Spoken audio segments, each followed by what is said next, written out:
மனம், புத்தி, சித்தம் இவை மூன்றும் ஒரு புள்ளியில் இணையும் போது மனிதன் தெய்வீக நிலையை எய்துகிறான். இந்த பிரபஞ்சத்தில் கோடிக்கணக்கான மனிதர்கள் வாழ்ந்து கொண்டிருக்கிறார்கள். ஒவ்வொருவரும் எதையோ தேடி ஊடிக்கொண்டிருக்கிறார்கள். சிலர் செல்வத்தை தேடுகிறார்கள், சிலர் புகழை தேடுகிறார்கள், இன்னும் சிலர் நிம்மதியை தேடுகிறார்கள். ஆனால் அவர்கள் தேடும் அனைத்தும் தங்களுக்கு வெளியிலே இருப்பதாக அவர்கள் நம்புவதுதான் ஆகப்பெரிய மாயை. சித்தர்கள் சொன்ன ரகசியம் இதுதான். அண்டத்தில் உள்ளதுதான் பிண்டத்திலும் உள்ளது. அதாவது இந்த பிரபஞ்சத்தில் நீங்கள் எதை தேடுகிறீர்களோ அது ஏற்கனவே உங்களுக்குள் விதைக்கப்பட்டிருக்கிறது. அதை இயக்குவதற்கான 3 திறவுகோள்கள்தான் மனம், புத்தி மற்றும் சித்தம். 1. மனம், the mind, the seed. மனம் என்பது ஒரு விசித்திரமான சக்தி. அது ஒரு கணத்தில் விஸ்வரூபம் எடுக்கும், அடுத்த கணமே ஒரு அணுவிற்கும் கீழே சுருங்கும். எண்ணமே விதை. உங்கள் வாழ்க்கை எனும் விருட்சத்திற்கு முதன்மையான விதை உங்கள் மனம். நீங்கள் எதை நினைக்கிறீர்களோ அதுவே உங்கள் எதிர்காலத்தை வடிவமைக்கிறது. கட்டுப்பாடு. மனம் ஒரு அற்புதமான வேலைக்காரன், ஆனால் மிக மோசமான ஒரு எஜமான். நீங்கள் மனதை பயன்படுத்தினால் அது உங்களை உயரத்திற்கு கொண்டு செல்லும். ஒருவேளை மனம் உங்களை பயன்படுத்தத் தொடங்கினால் அது உங்களை அழிவு பாதைக்கு இட்டுச் செல்லும். சித்தர் நெறி. மனமது செம்மையானால் மந்திரம் செபிக்க வேண்டா, இது அகத்தியரின் வாக்கு.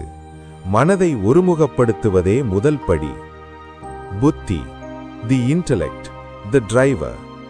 மனம் என்பது ஓடிக்கொண்டே இருக்கும் ஒரு குதிரை என்றால் அந்த குதிரையை அடக்கி சரியான திசையில் செலுத்தும் கடிவாளம்தான் புத்தி. பகுத்தறிவு.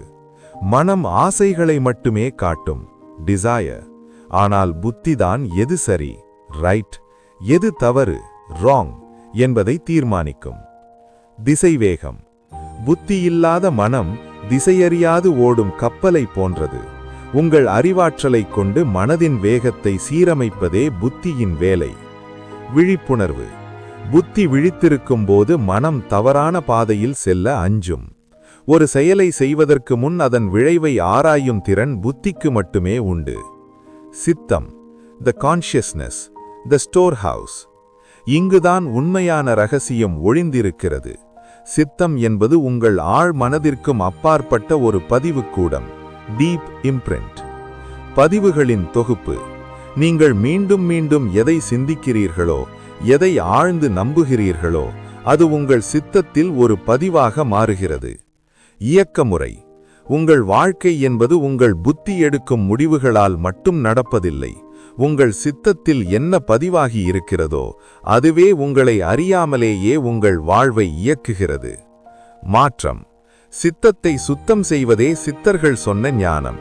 பழைய கர்ம வினைகளையும் எதிர்மறை பதிவுகளையும் அழித்து புதிய தெய்வீக பதிவுகளை சித்தத்தில் விதைப்பதே சித்தி எனப்படும்.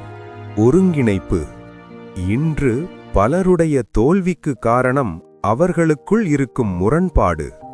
மனம் ஒன்றை விரும்பும், புத்தி அது முடியாது என்று சொல்லும், சித்தம் பயத்தை விதைக்கும்.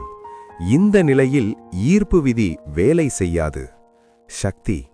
மனம் எதை நினைக்கிறதோ அதை புத்தி ஆமோதித்து சித்தம் அதை உண்மையாக உணர்ந்தால் அங்கே அற்புதம் நிகழும்.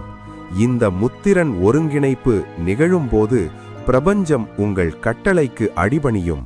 நீங்கள் எதை நாடுகிறீர்களோ அது உங்களை நாடி வரும். வாழ்வியல் பயிற்சி. இந்த ஞானத்தை வெறும் தகவலாக பார்க்காமல் அனுபவமாக மாற்ற நீங்கள் செய்ய வேண்டியவை. ஆழ்ந்த கவனிப்பு. உங்கள் எண்ண ஓட்டங்களை ஒரு சாட்சியாக நின்று கவனியுங்கள். அவை எங்கிருந்து வருகின்றன? எதிர்மறை நீக்கம்.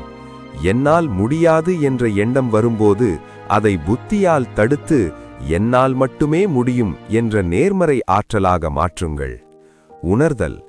நீங்கள் அடைய விரும்பும் இலக்கை ஏற்கனவே அடைந்துவிட்டதாக உங்கள் சித்தத்தில் உணருங்கள். அந்த உணர்வே அதிர்வுகளை மாற்றும். மௌனம். ஒரு நாளைக்கு சில நிமிடங்களாவது மௌனமாக இருங்கள். அமைதியான குளத்தில்தான் பிம்பம் தெளிவாக தெரியும். அமைதியான சித்தத்தில்தான் இறைத்தன்மை வெளிப்படும். நிறைவுரை: மாற்றத்தின் தொடக்கம். பாஸ், சித்தர்களின் ரகசியமான எண்ணம் போல் வாழ்வு என்பது ஒரு தத்துவ பாடல் வரிக்கு மட்டுமல்ல, அது ஒரு வாழ்வியல் விதி. இன்று உங்கள் முன்னால் 2 பாதைகள் உள்ளன. ஒன்று, பழைய தேய்ந்து போன பழக்க வழக்கங்களுடன் கூடிய சாதாரண வாழ்க்கை. மற்றொன்று, உங்கள் உள்ளிருக்கும் சக்தியை உணர்ந்து உங்களையே நீங்கள் செதுக்கும் ஒரு மேன்மையான வாழ்க்கை. நினைவில் கொள்ளுங்கள், மனம் வழிகாட்டும், புத்தி தீர்மானிக்கும், சித்தம் உருவாக்கும். இந்த 3ம் உங்களில் இணையும் போது நீங்கள் வேண்டியது உங்களுக்கு கிடைக்காது. மாறாக, நீங்கள் எதை வேண்டினீர்களோ அதுவாகவே நீங்கள் மாறிவிடுவீர்கள். முடிவுற்றது.